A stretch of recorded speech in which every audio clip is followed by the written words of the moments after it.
Hi, it's Kara. Thanks for coming and joining us again for Corona Storytime. Today I'm going to read a book called Tear Soup, a recipe for healing after loss. It's a story by Pat Schweibert and Chuck DeCline, illustrated by Taylor Bills.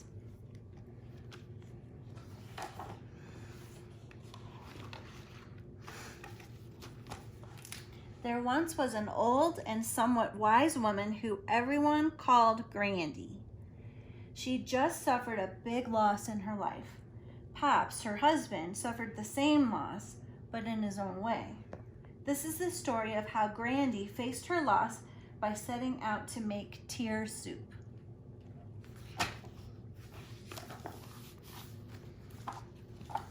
For many years, the custom of making tear soup had been forgotten.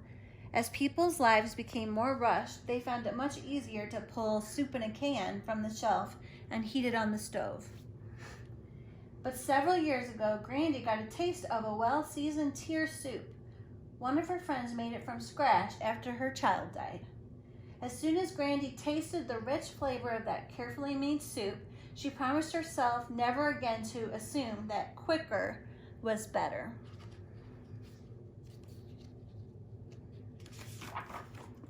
Because of her great loss, Grandy knew this time her recipe for tear soup would call for a big pot. With a big pot, she would have plenty of room for all the memories, all the misgivings, all the feelings, and all the tears she needed to stew in the pot over time.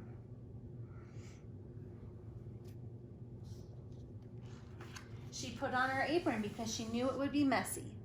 It seems that grief is never clean. People feel misunderstood, feelings get hurt, and wrong assumptions are made all over the place. To make matters worse, grief always takes longer to cook than anyone wants it to. And then Grandy started to cry. At first, she sobbed. Sometimes she wept quietly. And sometimes when she was in a safe place where no one could hear her, she even wailed. Grandy knew she had to make much of this part of the soup alone. She learned from past experiences that most people don't like being around tears. Her friends would worry if they knew just how many tears Grandy's recipe called for this time. So the old and somewhat wise woman reflected on her own special recipe as she looked down into the large, overflowing pot of memories. It was a task she would repeat many times during the next few months.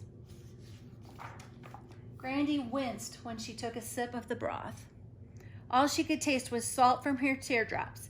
It tasted bitter, but she knew this was where she had to start. And for now, it was the only thing on her menu.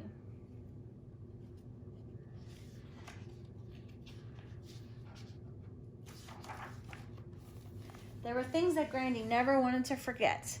These included the good times and the bad times, the silly and the sad times. With her arms full of memories, Grandy made many trips to the kitchen. One at a time, she slowly stirred all her precious and not so precious memories into the pot. But eventually, she ran out of things to add. Grandy's arms ached and she felt stone cold and empty. There were no words that could describe the pain that she was feeling. What's more, when she looked at the window, it surprised her to see how the rest of the world was going on as usual, while her world had stopped. Her grandson Chester, who just wanted his Grandy to be happy again, hoped his chocolate drops would make her feel better. Mrs. Bloomklotz, Ms. Chadwick, and Mr. Long, all brave yet fearful neighbors, dropped by to see how Grandy was doing. They filled the air with words, but none of their words took the smell of tear soup away. Grandy was gracious because she knew how helpless her friends felt. They wanted to fix her, but they couldn't. All Grandy really needed from them at that moment was a knowing look and a warm hug. There were also days when Grandy hungered for a thoughtful ear. Sometimes she would ask total strangers, "Come to join me in a bowl of tear soup?" "No thanks," most would reply. "I don't have time for tear soup today." Even some of Grandy's friends hurried past her house and pretended not to notice the aroma of tear soup coming through her open door. Grandy found that most people can tolerate only a cup of someone else's tear soup. The giant bowl where Grandy could repeatedly share her sadness in great detail was left for just a few willing friends. "I'm here," said Midge cried. "I got here as fast as I could, and I'll be here whenever you need me. What a tragedy. I'm so sorry you're having to make such a big pot of soup." Oh, what a relief. Grandy knew she didn't have to be careful what she said around Midge. Midge wouldn't try to talk her out of anything she was feeling, and Grandy could even laugh and not worry that Midge would assume Grandy was over her grief. "Sorry I couldn't get here sooner, Midge said. "No problem," replied Grandy. "I've had plenty of help, but most of these friends will be history pretty soon. They'll be over my tragedy long before I am, but I know you'll still be around." "I don't know what to say, but I'm glad to listen," Midge said tenderly. "Come on, tell me all about it while we make some bread to go along with your soup." These two friends, who had shared 1,000 laughs and just as many tears, pounded at the bread dough together. "I feel like I'm unraveling," Grandy cried. "I'm mad, I'm confused, I can't make any decisions. Nobody can make me feel good. I'm a mess. I just didn't realize it would be this hard." "Well, why don't we go for a walk while we wait for the bread to rise?" Midge suggested. "I know exercise is supposed to help me, but I feel like I have concrete blocks strapped to my legs. We better not go too far or you'll have to carry me home," moaned Grandy. Mrs. Cries-a-Lot called and reminded Grandy that she had been making tear soup for years and would be more than glad to come right over and show her how to make it the correct way. "Thanks, but no," said Grandy. "This pot has my name on it." Grandy knew better than to let Mrs. Cries-a-Lot or anyone else tell her what she should do to get through this terrible loss. Next, her recipe called for some comfort food. For Grandy, this meant mashed potatoes or ice cream. Comfort food always makes you feel better, at least for a little while. It gets past that big lump in your throat when other foods can't. I think it needs some chocolate too. After all, it was her soup. Grandy kept attending worship even though she was mad at God.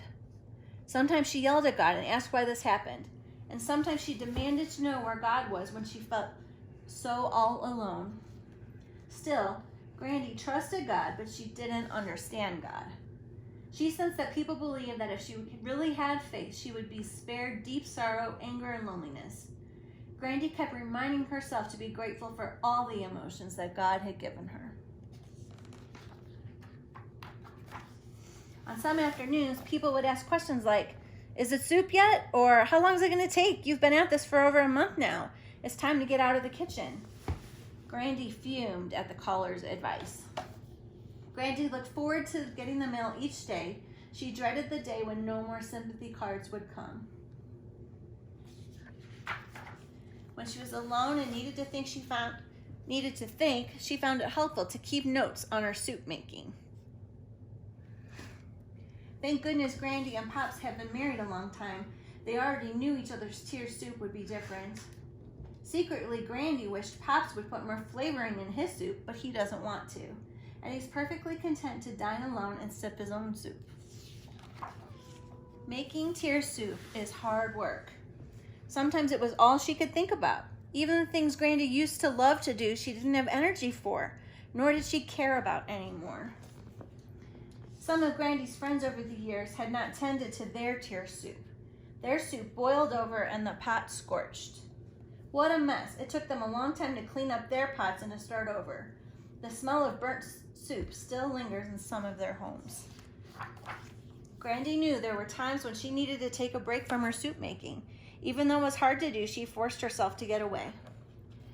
Grandy heard that a neighbor was having to take her turn in the kitchen. Some people thought the neighbor was eating too much tear soup. So Grandy, being an old and somewhat wise woman, called and invited her to a special soup gathering where it's not bad manners to cry in your soup or have second helpings.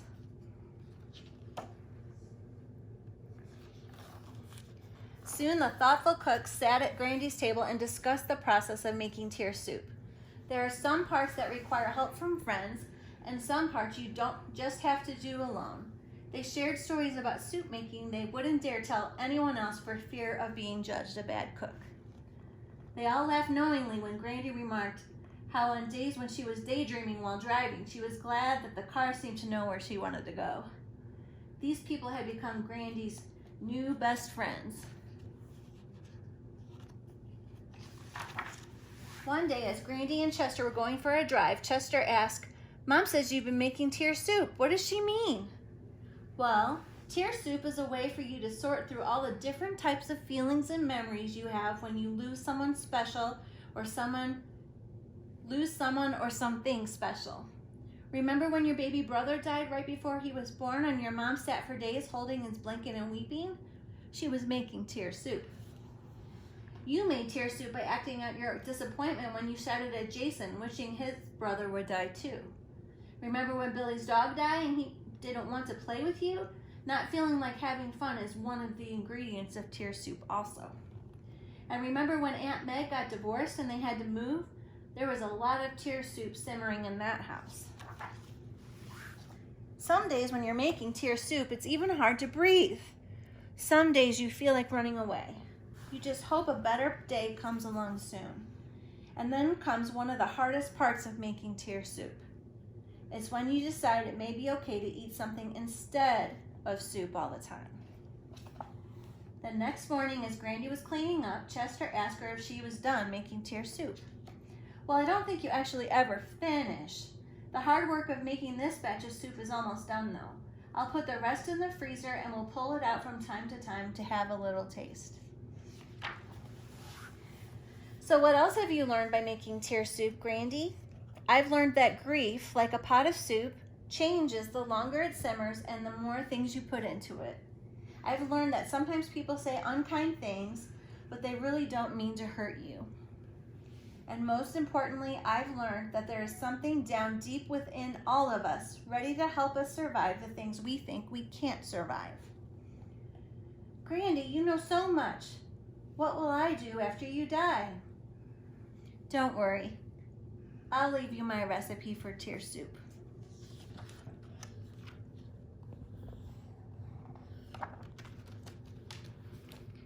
Take care.